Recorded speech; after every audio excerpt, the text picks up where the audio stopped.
नमो नमः सर्वेभ्यः।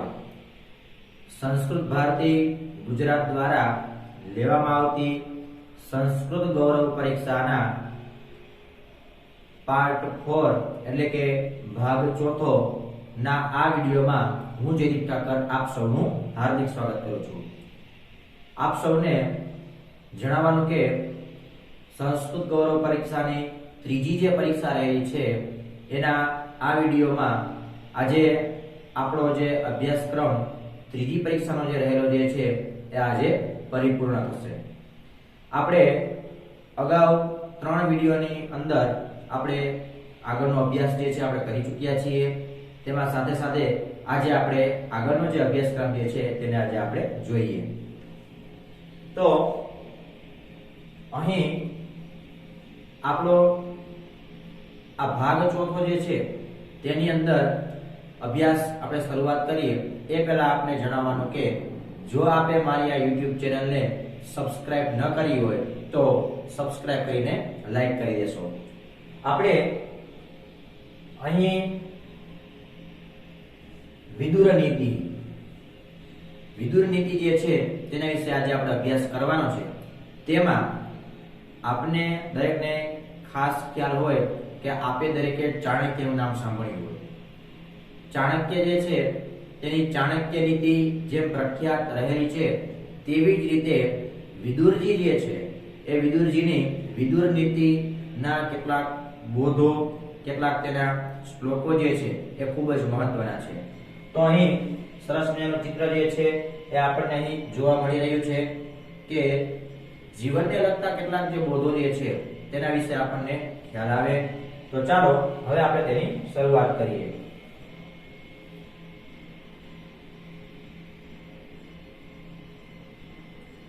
સૌપ્રથમ આપણે અહીંયા જોઈ રહ્યા છીએ તો એમાં શ્લોક અને તેનો અર્થ જે છે તે આપવામાં આવ્યો છે। તો સૌપ્રથમ શ્લોક રહેલો છે જે આ પ્રમાણે રહ્યો છે, સત્યેન રક્ષ્યતે ધર્મો વિદ્યા યોગેન રક્ષ્યતે મૃજયા રક્ષ્યતે રૂપમ કુલમ વૃત્તેન રક્ષ્યતે। આ જે શ્લોક આપવામાં આવેલો છે હવે આપણે તેનો અર્થ સમજીએ। સૌપ્રથમ લખ્યું છે સત્યેન રક્ષ્યતે ધર્મ, સત્યથી ધર્મનું રક્ષણ થાય છે। ધર્મ જે છે એ ધર્મનું રક્ષણનું જો કોઈ માધ્યમ હોય તો એ છે સત્ય। સત્ય બોલવું, સાચું બોલવું, સત્યના માધ્યમથી ધર્મ જે છે એ વિજય બને છે, ધર્મનું રક્ષણ થાય છે। સાથે સાથે આપણને કહે છે વિદ્યા યોગેન રક્ષ્યતે, અભ્યાસથી વિદ્યાનું રક્ષણ થાય છે। આજે કોઈ પણ વિદ્યાર્થી છે, કોઈ પણ વ્યક્તિ જે છે કે જે પોતે જ્ઞાનને પોતે મેળવે છે તો સ્વાભાવિક છે કે જ્ઞાનને જે મેળવે છે એના માટે તેનો અભ્યાસ જે છે એ ખૂબ જ જરૂરી છે, જે નિત્ય નિરંતર થતો રહે, વ્યવસ્થિત થતો રહે। તો અભ્યાસના માધ્યમથી વિદ્યા જે છે, જ્ઞાન જે છે એનું રક્ષણ થતું હોય છે। પછી આગળ લખ્યું છે મૃજયા રક્ષ્યતે રૂપમ, એટલે કે સ્વચ્છતાથી રૂપનું રક્ષણ થાય છે। સ્વચ્છતા રહેલી હોય એનાથી સ્વચ્છતા રાખીએ તેના માધ્યમથી રૂપ જે છે એનું રક્ષણ થાય છે। અને લખ્યું છે કુલમ વૃત્તેન રક્ષ્યતે, કે અને ઉત્તમ આચરણથી કુળનું રક્ષણ થાય છે। વૃત્તમ કહેતા આચરણ, સારું એવું જો આચરણ જો રહેલું હોય તો એવા આચરણના માધ્યમથી કુળ જે છે એ કુળનું રક્ષણ થતું હોય છે। તો વ્યક્તિએ પોતાના જીવનમાં ઉત્તમ આચરણ જે છે એને આચરવું જોઈએ, અપનાવવું જોઈએ। અને કહ્યું છે ને કે આચાર પ્રથમો ધર્મ, સૌપ્રથમ જો કોઈ ધર્મ હોય તો એ છે આચાર। આચાર કહેતા સારું એવું આચરણ। ત્યારબાદ આગળનો શ્લોક જોઈએ, જીતા સભા વસ્ત્રવતા મિષ્ટા સા ગોમતા જીતા અધવા જીતો યાનવતા સર્વં શીલવતા જીતમ। અહીં જે બીજા નંબર પર શ્લોક જે આપવામાં આવેલો છે એ શ્લોકનો આપણે અર્થ સમજીએ। સૌપ્રથમ લખ્યું છે જીતા સભા વસ્ત્રવતા, સુંદર પોશાક વાળો સભાને જીતી લે છે.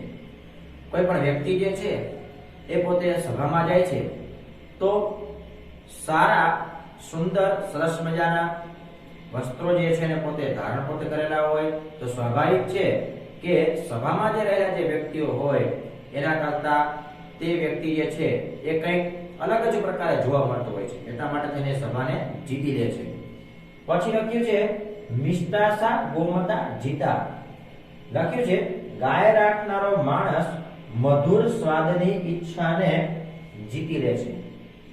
કે જે વ્યક્તિ જે છે એ ગાયને પોતે રાખે છે, તેનું પાલન પોષણ વગેરે કરે છે, ગાયનું દરેક પ્રકારે ધ્યાન રાખે છે, એવો વ્યક્તિ જે છે એના માટે શું લખ્યું છે અહીંયા કે મધુર સ્વાદની ઈચ્છાને જીતી લે છે. સ્વાભાવિક છે કે ગાય જે છે તેનું જે દૂધ જે રહેલું જે છે તેની અંદર ઘણી બધી પ્રકારની એમ કહી શકાય કે સારી એવી મીઠાશતા રહેલી છે.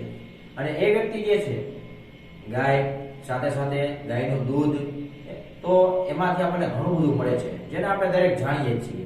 સાથે સાથે કહ્યું છે અધવા જીતો યાનવતા. વાહન વાળો માર્ગને જીતી લે છે.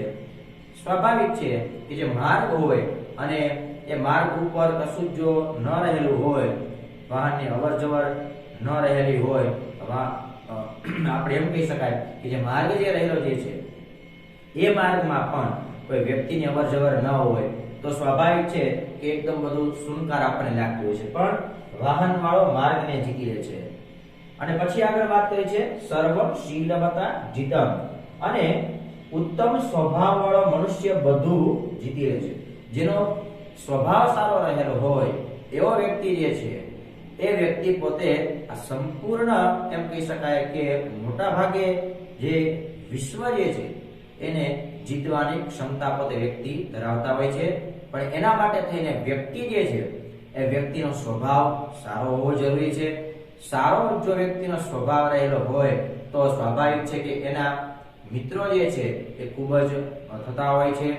તો એટલા માટે તેને વ્યક્તિએ પોતાનો સ્વભાવ જે છે એ સારો રાખવો જોઈએ અને એના માધ્યમથી જ વ્યક્તિ પોતે દરેક પ્રકારની વસ્તુ જે છે એને પોતે જીતતા હોય છે અને દરેક ક્ષેત્ર ઉપર જીત મેળવતા હોય છે. તો વ્યક્તિએ પોતાનો સ્વભાવ જે છે એ સારો રાખવો જોઈએ. ત્યારબાદ આગળ આપણને વાત કરે છે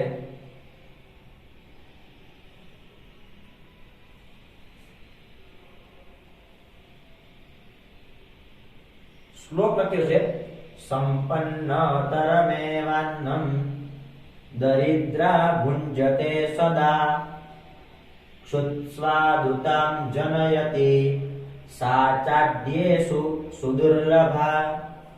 અહીં આપણને જે ત્રીજા નંબર પર શ્લોક જે આપણને અહીં આપવામાં આવેલો છે તેમાં લખ્યું છે સંપન્નતરમેવાન્નમ દરિદ્રા ભુંજતે સદા. ગરીબ માણસ ખાય છે તે અન્ન ઉત્તમ જ હોય છે. કે ગરીબ માણસ જે છે એ વ્યક્તિ પોતે જે અન્નને ખાય છે એ અન્ન જે છે એ અન્ન ઉત્તમ જ રહેલું હોય છે, ઉત્તમ હોય છે, સારું જ હોય છે.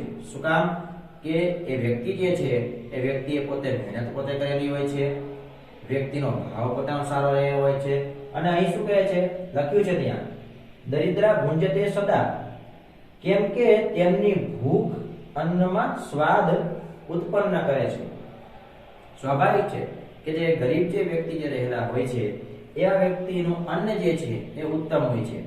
કારણ કે એ વ્યક્તિ જે છે એ વ્યક્તિ પોતે ખૂબ જ પોતે મહેનતુ રહેલા હોય છે અને સાથે સાથે લખ્યું છે કે તેમની ભૂખ અન્નમાં સ્વાદ ઉત્પન્ન કરે છે. અને આગળ વાત કરે છે શુદ્ધ સ્વાદુતા જનયતિ સાચાડ્યેષુ સુદુર્લભા. લખ્યું છે તે બાબત ધનિકોમાં બહુ દુર્લભ હોય છે. આજે સ્વાભાવિક છે કે જે ધનિક જે વ્યક્તિઓ જે રહેલા હોય છે એ વ્યક્તિની વાત કરીએ તો લખ્યું છે કે ધનિકોમાં આ બાબત આપણને ખૂબ જ કઠિન જોવા મળતી હોય છે. ગરીબ વ્યક્તિ જે છે એ વ્યક્તિનું અન્ન જે છે એ ઉત્તમ હોય છે. કારણ કે એ વ્યક્તિ જે છે એ બીજાનો આદર સત્કાર કરવો જાણતા હોય છે. એની અંદર પોતાની અંદર મીઠાશતા રહેલી હોય છે. પોતાની અંદર મીઠાશતા રહેલી હોય તો સ્વાભાવિક છે કે બીજા વ્યક્તિઓને પણ મીઠાશ પણ આપવું પોતે જાણે છે. અને એ વ્યક્તિ જે છે એ વ્યક્તિનું અન્ન જે છે એ ઉત્તમ હોય છે, કારણ કે વ્યક્તિ છે એ વ્યક્તિની અંદર જો મીઠાશતા રહેલી હોય તો સ્વાભાવિક છે કે તેનું અન્ન જે છે એની અંદર પણ મીઠાશતા રહેલી હોય, પણ ધનિકો જે છે એની અંદર આ બધી બાબતો જે છે એ આપણને ખૂબ જ ઓછા પ્રમાણમાં જોવા મળતી હોય છે. ત્યારબાદ આગળનો શ્લોક જે છે તેમાં જોઈએ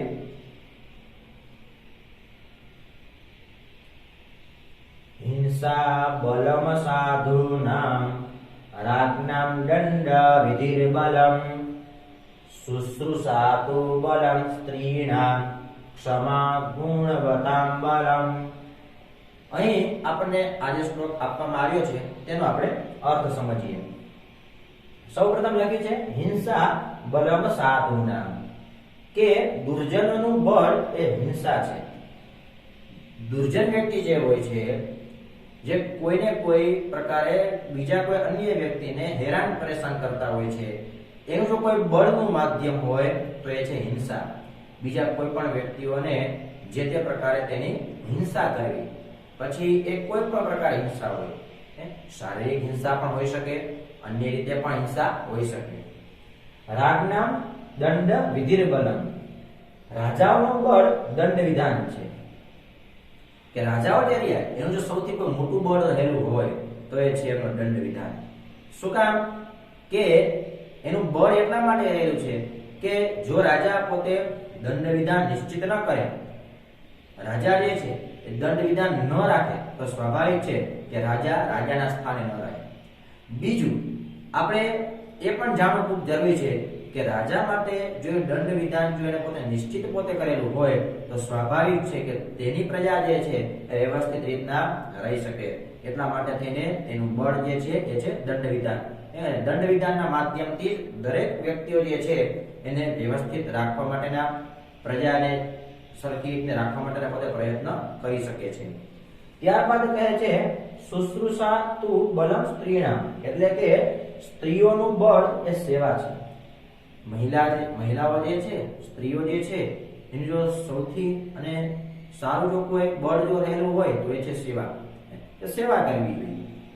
અને છેલ્લે કહ્યું ક્ષમા ગુણવતા બલમ, ગુણવાનોનું બળ એ ક્ષમા છે.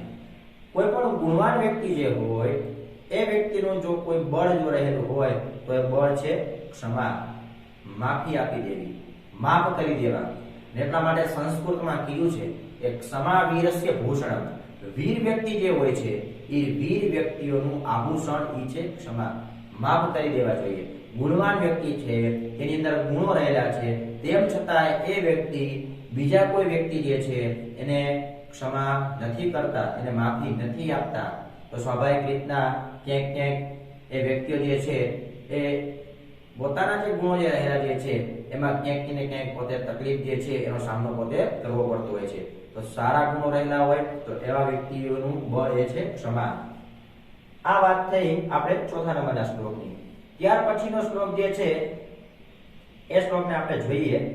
લખ્યું છે સુવર્ણ પુષ્પામ પૃથિવીમ ચિન્વન્તિ પુરુષાશ્રયઃ શૂરશ્ચ કુત વિદિયશ્ચ યશ્ચ જાનાતિ સેવિતુમ.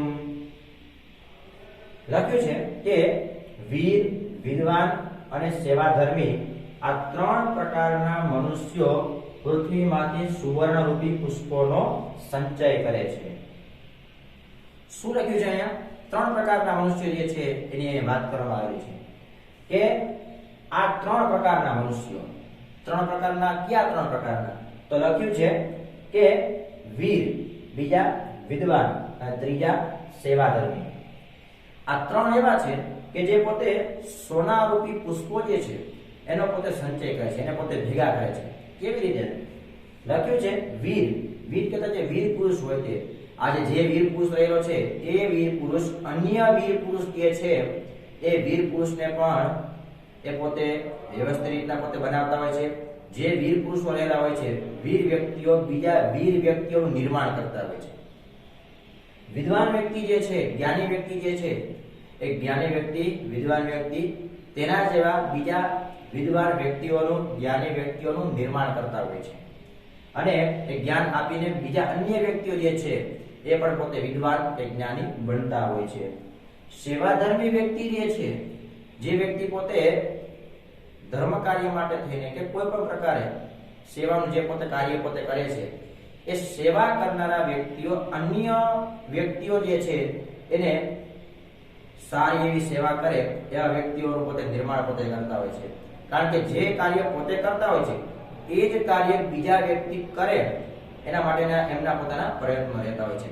તો આવા 3 વ્યક્તિથી ઘણા બધા વ્યક્તિઓ જે છે એ વ્યક્તિઓનું નિર્માણ થતું હોય છે અને સ્વાભાવિક છે કે એ વ્યક્તિ જે છે બીજા વ્યક્તિનું નિર્માણ કરે, જે વ્યક્તિઓ તૈયાર થયેલા છે એ પાછા બીજાને તૈયાર કરે, એમ કરીને આ સુવર્ણરૂપી પુષ્પો જે છે એનો પોતે સંચય કરે છે, એને ભેગા કરતા રહે છે અને એમ કરીને સારું એવું કાર્ય થતું રહે છે. ત્યારબાદ આગળનો શ્લોક જે છે તેને આપણે જોઈએ. લખ્યું છે 6 નંબરના શ્લોકમાં, તૃણાની ભૂમિરુદકમ વાક્ચતુર્થી ચ સુનૃતા સતા મેતાની ગેહેસુ નોચ્છિદ્યન્તે કદાચન. શું લખ્યું છે? આપણે આ શ્લોકમાં શું સમજાવવા માંગે છે? તો લખ્યું છે, અન્ન, આસન, જળ અને પ્રિય સત્ય વચન સજ્જનોના ઘરમાં ક્યારે સમાપ્ત થતા નથી. સજ્જન વ્યક્તિ જે છે, સારો માણસ જે છે, એ સારા માણસના ઘરમાં અહીં જેટલી બાબતોની ચર્ચા કરવામાં આવેલી છે એ બાબતો ક્યારે પણ એ સમાપ્ત થતી નથી. કઈ વસ્તુ એવી છે કે જે સજ્જનોના ઘરમાં સમાપ્ત નથી થતી? તો સૌપ્રથમ વાત કરી અન્ન. સજ્જન જે વ્યક્તિ જે હોય એવા વ્યક્તિના ઘરે આદર સત્કાર ખૂબ જ રહેલો હોય છે. તેને ત્યાં આવતા મહેમાનો, અતિથિઓ, કોઈ પણ વ્યક્તિ જે છે તો એવા વ્યક્તિઓને એ પોતે સ્વાભાવિક રીતના અન્ન પોતે આપતા હોય છે અને પોતે જમાડતા હોય છે, એવું પોતે કાર્ય કરતા હોય છે. આસન, સજ્જન વ્યક્તિ જે હોય એ સજ્જન વ્યક્તિઓ, દરેક વ્યક્તિઓ જે છે યોગ્ય એવા વ્યક્તિઓને એ પોતે આદર સત્કાર પોતે આપતા હોય છે. જળ અને પ્રિય સત્ય વચન, સારું એવું પ્રિય સત્ય વચન અને જળ જે છે, આટલી બાબતો જે છે એ સજ્જનોના ઘરમાં ક્યારે સમાપ્ત થતી નથી. આ પ્રમાણેની વાત આ શ્લોકમાં કરવામાં આવેલી છે. ત્યારબાદ આગળનો શ્લોક જે છે એ શ્લોકને આપણે જોઈએ. લખ્યું છે, બુદ્ધ્યા ભયં પ્રણુદતિ તપસા વિંદતે મહત ગુરુ શુશ્રૂષયા જ્ઞાનમ શાંતિં યોગેન વિંદતિ. શ્લોકનો અર્થ જોઈએ. લખ્યું છે, બુદ્ધ્યા ભયં પ્રણોદતિ, મનુષ્ય બુદ્ધિથી ભયને દૂર કરે છે. આજે કોઈ માનવ છે, એ માનવની અંદર જે ભય જે રહેલો હોય તો એ ભયને દૂર કરવાનું જો કોઈ માધ્યમ રહેલું હોય તો એ છે તેની બુદ્ધિ. વ્યક્તિ પોતાના બુદ્ધિના માધ્યમથી જે તે પ્રમાણેનો ભય જે રહેલો હોય છે એ ભયને એ પોતે દૂર પોતે કરતો હોય છે. પછી લખ્યું છે, તપસા વિંદતે મહત, તપથી મોટું પદ પ્રાપ્ત કરે છે. સ્વાભાવિક છે કે માણસ જે છે એ પોતે તપથી પોતે મોટું પદ પ્રાપ્ત કરે. તપથી એટલે કે એક માત્ર ખાલી ધ્યાન અવસ્થામાં બેસી જાવું તપ કરવા માટે અને મોટું પદ પ્રાપ્ત કરે એ પ્રમાણેની વાત નથી. પણ વ્યક્તિ જે છે એ વ્યક્તિ પોતે મહેનત કરીને સતત અને સખત એ પોતે પરિશ્રમ પોતે કરીને અને પોતે જે છે એ પોતે મોટા એવા સારા પોતે પદને પ્રાપ્ત કરતા હોય છે. ગુરુ શુશ્રૂષયા જ્ઞાનમ, ગુરુ સેવા થકી જ્ઞાન મેળવે છે. ગુરુજી જે છે તેની સેવા કરવી જોઈએ અને સેવા જે છે એ કોઈ પણ પ્રકારે કરી શકાય છે. તો ગુરુ સેવા થકી વ્યક્તિ જે છે એ પોતે જ્ઞાનને પોતે મેળવતા હોય છે અને સાથે સાથે શાંતિમ યોગેન વિંદતિ, અને યોગ કરવાથી શાંતિ પામે છે. તો યોગના ઘણા બધા પ્રકારના ફાયદાઓ રહેલા છે. યોગ કરવાથી સ્વાભાવિક માણસ જે છે એને પોતાને શાંતિ મળે છે.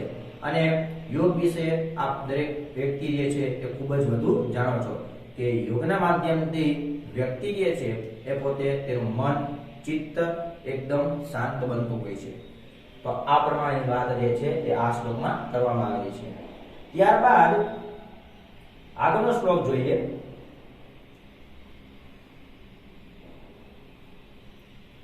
અથ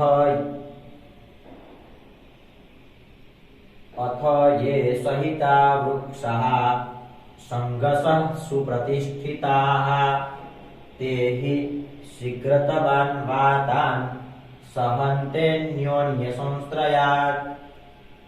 આ પ્રમાણે આ શ્લોક રહેલો છે. હવે આ શ્લોક જે છે તેનો આપણે અર્થ જોઈએ. લખ્યો છે જે વૃક્ષો સમૂહમાં સારી રીતે ઊભા થાય છે, જે વૃક્ષો સમૂહમાં સારી રીતે ઊભા છે તેઓ જ અત્યંત ઝડપથી વાતા પવનોને એકબીજાના આશ્રયથી સહન કરી લે છે. અહીં વાત કરવામાં આવેલી છે એને આપણે જોઈએ.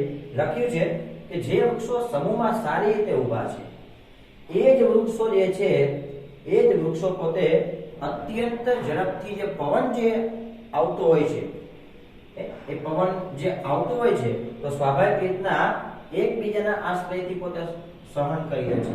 આજે માનો કે કોઈ મેદાન છે અને એ મેદાનની અંદર કોઈ એક વૃક્ષ રહેલું છે અને ખૂબ જ બધી બાજુથી પવન આવે છે જાય છે અને પવન ખૂબ જ આવતો હોય તો સ્વાભાવિક છે કે વૃક્ષ જો એટલું જો રહેલું હોય તો સ્વાભાવિક રીતના એ વૃક્ષ છે તેને પડી જવાની સંભાવના રહે અથવા એ વૃક્ષ જે છે એ પડી પણ જાય. પણ અહીંયા શું વાત કરવામાં આવે છે કે જે વૃક્ષો સમૂહમાં સારી રીતે ઊભા છે, સમૂહમાં જે વૃક્ષો રહેલા હોય, કોઈ મોટી જગ્યા ઉપર જે વૃક્ષો જે છે હરોળમાં રહેલા હોય, સમૂહમાં રહેલા હોય, પવન ખૂબ જે છે તે અવર જવર થતો હોય, તેમ છતાં પણ વૃક્ષો જે છે એ હરોળમાં કે વ્યવસ્થિત રીતના સમૂહમાં રહેલા હોય તો એકબીજાના આશ્રય રહેલા હોય અને એ વૃક્ષો જે છે એવા વૃક્ષો જે છે તેની પડવાની સંભાવના ખૂબ જ ઓછી રહેલી હોય છે. એવા પ્રમાણે વાત કરવામાં. તો આપણને આ શ્લોકમાં શું શીખવવા માંગે છે કે આપણે પણ વ્યક્તિઓએ પણ જીવનની અંદર વ્યક્તિના એકબીજાના આશ્રય એટલે કે આપણે બધાને સાથે રહેવા માટે આપણે પ્રયત્ન આપણે કરવા જોઈએ. વૃક્ષો જે છે એ એકબીજાના આશ્રય રહેલા હોય છે, સમૂહમાં રહેલા હોય છે. આશ્રય મીન્સ કે ટૂંકમાં કે સમૂહમાં રહેલા હોય છે તો એના માધ્યમથી આપણે એમ કહી શકીએ છીએ કે વૃક્ષો જે છે એને પડવાની સંભાવના ઓછી છે. એમ વ્યક્તિ જે છે એ પણ સમૂહમાં રહે તો સ્વાભાવિક છે કે વ્યક્તિ પોતે સમૂહમાં વધારે જો રહેલો હોય, વધારે વ્યક્તિઓ જે છે એની સાથે રહેલો હોય, સંપર્કમાં રહેલો હોય તો સ્વાભાવિક રીતના એવા વ્યક્તિને જિંદગીમાં કોઈ સંકટ કે કોઈ વિકટ કોઈ પરિસ્થિતિ રહેલી હોય તો સ્વાભાવિક રીતના તેનું જે દુઃખ જે છે એ સ્વાભાવિક રીતના એમને એમ જે તે કોઈ માધ્યમથી દૂર થઈ જતું હોય છે. એવો બોધ જે છે આપણે અહીં લઈ શકીએ છીએ. ત્યારબાદ આગળનો શ્લોક છે એ શ્લોકને આપણે જોઈએ. લખ્યું છે પૂજનીયા મહાભાગાઃ પુણ્યાશ્ચ ગૃહદીપ્તયઃ સ્ત્રિયો ગૃહસ્યોક્તાઃ તસ્માદ રક્ષ્યા વિશેષતઃ. હવે આ શ્લોક જે છે એ શ્લોકનો અહીં અર્થ લખેલો છે એને આપણે જોઈએ. લખ્યું છે પૂજવા યોગ્ય, ભાગ્યશાળી, પુણ્યરૂપ અને ઘરને પ્રકાશિત કરનારી એવી સ્ત્રીઓ ઘરની શોભા કહેવાય છે. તેથી સ્ત્રીઓની વિશેષ રીતે રક્ષા કરવી જોઈએ. આ શ્લોકની અંદર એવું કહેવામાં આવ્યું છે કે સ્ત્રીઓની વિશેષ રીતના તેની રક્ષા કરવી જોઈએ. અને આપણને ખબર પણ છે, આપણે પંક્તિઓને જાણીએ છીએ, લખ્યું પણ છે કે નારી તુ નારાયણી. તો અહીંયા વાત કરે છે કે આવી જે સ્ત્રીઓ હોય, કેવી સ્ત્રીઓ કે પૂજનીય, પૂજવા યોગ્ય હોય, કે જેનું આપણે એને માન સન્માન આપણે આપવા યોગ્ય એવી સ્ત્રીઓ જે હોય, ભાગ્યશાળી હોય, પુણ્યરૂપ હોય, બરાબર છે, અને ઘરને પ્રકાશિત કરનારી એવી જે સ્ત્રીઓ જે હોય એવી સ્ત્રીઓ જે છે એ ઘરની શોભા રહેલી છે. સ્વાભાવિક છે કે કોઈ પણ પરિવાર જે છે, કોઈ પણ કુળ જે છે એની જો કોઈ શોભા જો હોય તો એ છે સ્ત્રી, મહિલા. અને આવી જે મહિલાઓ જે રહેલી હોય કે જે માન સન્માનને યોગ્ય હોય, ભાગ્યશાળી હોય, પુણ્યરૂપ હોય, ખૂબ જ મહેનત કરનારી હોય, સારી એવી પોતાના ગુણોથી યુક્ત એવી જે સ્ત્રી જે હોય, તો આવી સ્ત્રી પોતાના પરિવારને, પોતાના કુળને એ પોતે તારતી હોય છે. અને આવા પોતાના કુળને તારનારી જે સ્ત્રી જે હોય, એવી સ્ત્રીઓની આપણે વિશેષ રીતના રક્ષા આપણે કરવી જોઈએ. અને સ્વાભાવિક છે કે આપણે જે છે એનું રક્ષણ આપણે કરવું જોઈએ, માન સન્માન આપવું જોઈએ. તો આ પ્રમાણેની વાત જે છે એ આ શ્લોકમાં કરવામાં આવેલી છે. ત્યારબાદ હવે અહીં આપણી વિદુર નીતિ જે છે એ વિદુર નીતિના શ્લોકોને આપણે જોયા, તેનો આપણે અભ્યાસ કર્યો, તેના વિશે આપણે ખ્યાલ આવી ગયો હશે. શ્લોકો જે છે તેનું ઉચ્ચારણ કેવી રીતે થાય છે, તેના અર્થ જે છે એ કેવી રીતે રહેલા છે. અને અહીં વિદુર નીતિ જે છે, વિદુર નીતિ પરિપૂર્ણ થાય છે. અભ્યાસ, અહીંયા અભ્યાસ જે છે આપવામાં આવેલો છે. સ્વાધ્યાય જે છે અહીંયા આપવામાં આવેલું છે. આ સ્વાધ્યાયનો આપે જાતે અભ્યાસ કરવાનો રહેશે.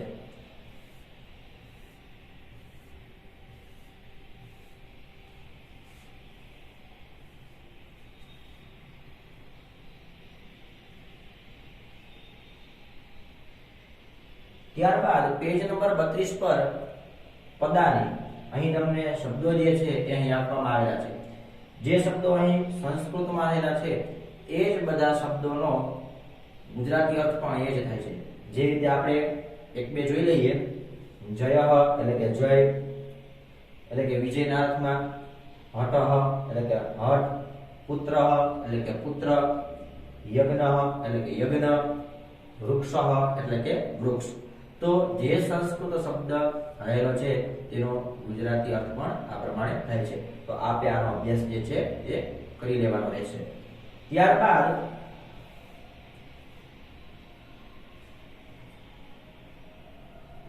અહીં લખ્યું છે સંસ્કૃતમ વદતુ. આપણે સંસ્કૃત જે છે એને શીખીએ છીએ તો સ્વાભાવિક છે કે આપણા જીવનના સમયગાળા દરમિયાન રોજબરોજ આપણે કેટલા વાક્યો જે છે એનો આપણે ઉપયોગ કરવાનો થતો હોય છે. તો એવા સંસ્કૃત વાક્યો જે છે એ રહેલા છે. જેમ કે અહમ પ્રભાતે ગણેશસ્ય પૂજા કરોમી. હું સવારે ગણેશની પૂજા કરું છું. એવી રીતે પછી માનો કે શિવની જે છે એની પૂજા કરતા હોય તો અહમ પ્રભાતે શિવસ્ય પૂજા કરોમી. હું સવારે શિવની પૂજા કરું છું. આવી રીતે એના વાક્યો જે છે થતા હોય છે. તો આ સંસ્કૃત વાક્ય રહેલા છે. તેનું ગુજરાતી જે છે એ પણ અહીં આપવામાં આવેલું છે. તો આ જે છે એ વાક્યનું આપણે અધ્યયન કરી લેવું, વ્યવસ્થિત સમજી લેવાનું. તો વિદ્યાર્થી મિત્રો, આપણે ત્રીજા નંબરની આપણી જે પરીક્ષા રહેલી છે કે જેનો આ ભાગ ચોથો જે રહેલો છે, તો ત્રીજી પરીક્ષાનો આપણો આ ભાગ ચોથો પણ આજે અહીં પરિપૂર્ણ થાય છે. સાથે સાથે ત્રીજી પરીક્ષાનો અભ્યાસક્રમ જે છે એ પણ અહીં પરિપૂર્ણ થાય છે. આપણે આગળના વિડીયો જે છે એ આપણે જો ન જોયા હોય તો આપ તેનો અભ્યાસ કરી લેશો, વિડીયો જે છે ને આપ જોઈ લેશો. અને જો આપે મારી આ ચેનલને હજુ સુધી સબસ્ક્રાઇબ ન કરી હોય તો સબસ્ક્રાઇબ કરીને લાઈક કરી દેશો. અસ્તુ. નમો નમઃ.